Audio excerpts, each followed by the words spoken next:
Shalom Aleihim, Bisem Yesu Hamasyah, salam sejahtera di dalam nama Tuhan Yesus Kristus. Bersama saya Pendeta Henry Tandianta MPS. Pertanyaannya sederhana, tetapi belum tentu bisa dijawab.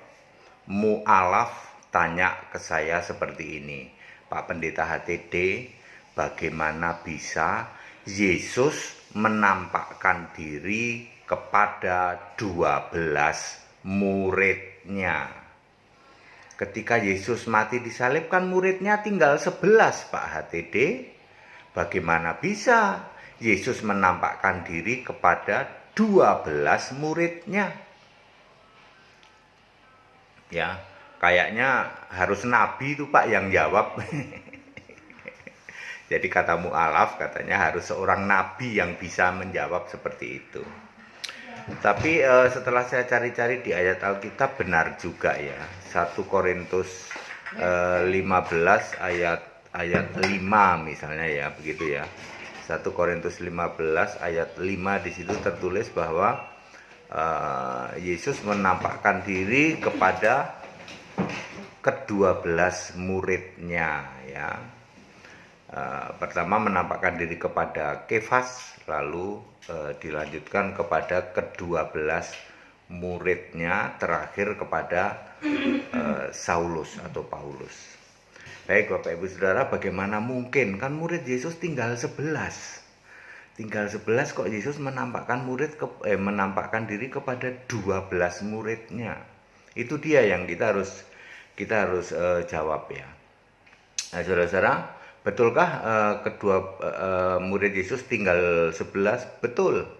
Karena kalau kita membaca dari Kisah pasal 1 itu di ayat 13 ya. Di situ yang pulang dari Bukit Yaitun ngelihat Yesus naik ke surga itu cuma 11 murid. Ya. Karena Yudas Iskariot sudah mati bunuh diri. Pertanyaannya, bagaimana Yesus bisa menampakkan diri kepada 12 murid, padahal muridnya cuma 11 dan Yudas sudah mati gantung diri? Oh, mudah. Ya, Pak Mu'alaf mesti Anda tahu dulu emang jumlah murid Yesus itu berapa? 12, Pak. Ya mampetnya di situ ya. Jumlah murid Yesus itu 12 plus 70. Baca Lukas 10 ayat 1. Yesus memilih 70 murid. Jadi ada dua kelompok murid Yesus, yang satu kelompok 12 murid, satu lagi kelompok 70 murid. Jadi totalnya 82 murid itu yang dicatat Alkitab. Dari kelompok 12 mati satu, tinggal 11. Dari kelompok 70 banyak yang murtad, banyak yang tidak ikut Yesus. Misalnya silakan dibaca di Yohanes 6 ayat 66. Lalu diperkirakan tinggal setengahnya.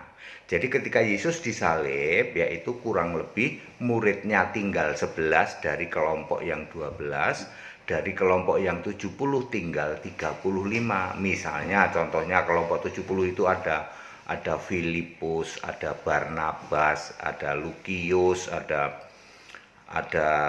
Simeon, ada ya dan sebagainya. Itu dari kelompok yang 70. Termasuk siapa itu, Yusuf Arimatea ya, itu dari kelompok yang 70 yang banyak pada undur, yang kira-kira tinggal 35 lagi. Jadi sekarang pertanyaannya, bagaimana Yesus bisa menampakkan ke 12 murid? Kalau kita membaca dari Kisah Para Rasul pasal 1 di ayat 21, 22, 23 terus sampai 26. Di situ rasul-rasul mencari pengganti untuk Yudas. Kan Yudas sudah mati bunuh diri, jadi rasul mencari penggantinya dong. Dia menetapkan 3 syarat itu rasul-rasul itu. 1, dia harus terus ada sama kita loh. Jadi dia tuh terus kemana-mana bareng-bareng sama kita ya. Pertama itu. Terus yang kedua, dia harus tahu tuh sejak dari Yesus dibaptis Yohanes sampai Yesus naik ke surga. Terus yang ketiga, dia juga harus jadi saksi dan pernah ketemu ketika Yesus bangkit. Ya, dari 70 rasul ini, dari kelompok 70 yang tinggal sisa 35, muncul 2 nama, yaitu Yusuf, Barsabas, dan Matias. Yusuf Barsabas ini juga tiap hari bareng sama kelompok 12 ya ketika Yesus masih hidup. Demikian pula Matias. Matias ini juga lihat waktu Yesus baptis atau baptisan Yohanes sampai Yesus naik ke surga. Matias juga pernah ketemu sama Yesus pada waktu Yesus menampakkan diri.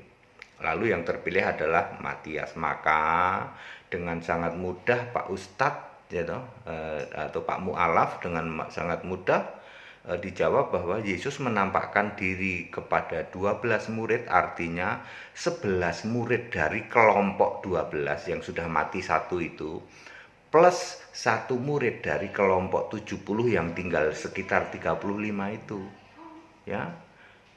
Yang satu orang namanya Matias. Jadi Matias ini pernah ketemu Yesus ya saat Yesus menampakkan diri. Jadi clear ya, jadi benar 100%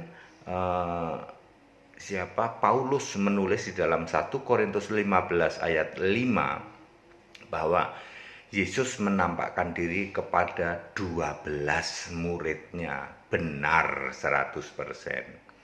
Kalau ada mu'alaf yang tidak paham ya kami maklum. Clear? Jadi Yesus menampakkan diri kepada 12 murid, 11 murid dari kelompok yang 11, satu murid dari kelompok 70 yang udah pada undur, tinggal sisa 35. Very clear? Ya. Oke, Pak Mu'alaf clear ya? Oke. Saya mau sampaikan ini, saya ini sedang cari mu'alaf yang murni atau cari ustadz yang murni. Ustadz murni, mu'alaf murni artinya ini harus hanya berdasar pada kitab. Saya setiap debat, setiap apapun juga hanya pakai HP. HP itu di dalamnya ada Android, Alkitab Android. Saya tidak memakai buku-buku teologi yang satu lemari. Saya cari ustadz, cari mu'alaf yang begitu. Yang mau berdialog, mau berdebat, pakai kitab asli. Tidak usah tafsirannya. Ya, tafsiran Alkitab itu ada selemari. Mungkin tafsiran kitab Bapak juga, maaf nih kalau saya salah, yang disebut hadis dan buku kuning. Ayo, saya mau cari rekan debat atau rekan dialog, yaitu dari para ustadz, para mu'alaf yang asli ya, asli murni, hanya pakai kitab asli ya. Contoh misalnya kalau soal puasa ada nggak di kitabnya Pak Ustadz? Aturan puasa, aturan halal haram ada nggak? Ada Pak, tapi di kitab lain yang disebut di kami disebut teologi, mungkin di Bapak disebut kitab kuning atau apa ya. Kami tidak bicara teologi ya, kami juga mencari ustadz yang tidak usah bawa kitab kuning misalnya. Ayo bawa aslinya saja yuk ya. Supaya apa? Supaya kalau kita ini ya Pak, tidak ada aturan puasa atau nah ya sudah. Jadi supaya kita mengedukasi kepada umat ya. Oh, jadi aturan ini tuh sebenarnya adanya tidak di kitab inti tapi di kitab tambahan. Nah, supaya orang itu ngerti gitu loh. Kalau urusan Alkitab murni dan konsekuen, HTD ini, Henry Tandianta ini ya. Kalau untuk urusan Alkitab yang murni dan konsekuen, tanya ke sini. Saya jawabnya cuma modalnya satu HP begini aja. Lihat di HP. Buku-buku tafsir Alkitab saya tidak pernah pakai, sudah saya bakar semua itu yang satu lemari itu. Saya mencari lawan debat, lawan dialog, ustadz, mu'alaf boleh, yang murni dan konsekuen juga, nggak usah bawa kitab tambahan. Ayo kita bawa yang kitab intinya saja, ya. Saya geli pernah debat itu dengan mu'alaf bawa setumpuk buku itu terjemahan Alkitab dari berbagai bahasa, Ibrani, Yunani. Dia coba meyakinkan saya yaitu dengan berbagai buku itu. Saya lihat setumpuk, dia buka 1-2 kitab, aku sibuk main HP aja ya. Saya nggak layani sama sekali, saya malah main WA-WA-an aja. Dia nerocos, silahkan nerocos sendiri. Saya habis itu saya bilang ini, udah ya Pak ya, di tempat saya, di Alkitab saya, Yesus itu Allah. Di Amerika juga Yesus Allah, di mana-mana Yesus Allah, tapi di kitab Anda itu yang bertumpuk-tumpuk itu, kok Yesus bukan Allah? Ya sorry. Tak gituin aja. Saya mencari lawan debat, lawan dialog dari ustadz ataupun mu'alaf yang murni. Murni artinya hanya memakai kitab inti. Ayo, silakan hubungi saya. Ya, saya sudah lama nyari ini tapi tidak pernah ada yang berani. Tidak pernah ada yang berani, ustadz maupun mu'alaf yang berani dialog pakai kitab inti. Mereka pasti menyertakan yang namanya kitab-kitab tambahan, entah apapun namanya, maka dia gak akan berani dialog debat dengan saya. Karena saya pakai Alkitab inti, Alkitab Injil Kristus. Mereka demen debat sama pendeta lain di luar sana yang disebut pendeta Nasrani. Dia punya banyak teologi. Nah, orang yang debatnya banyak teologi cocok sama ustadz atau mu'alaf yang pakai kitab-kitab yang banyak juga gitu loh. Akhirnya adu kitab-kitab.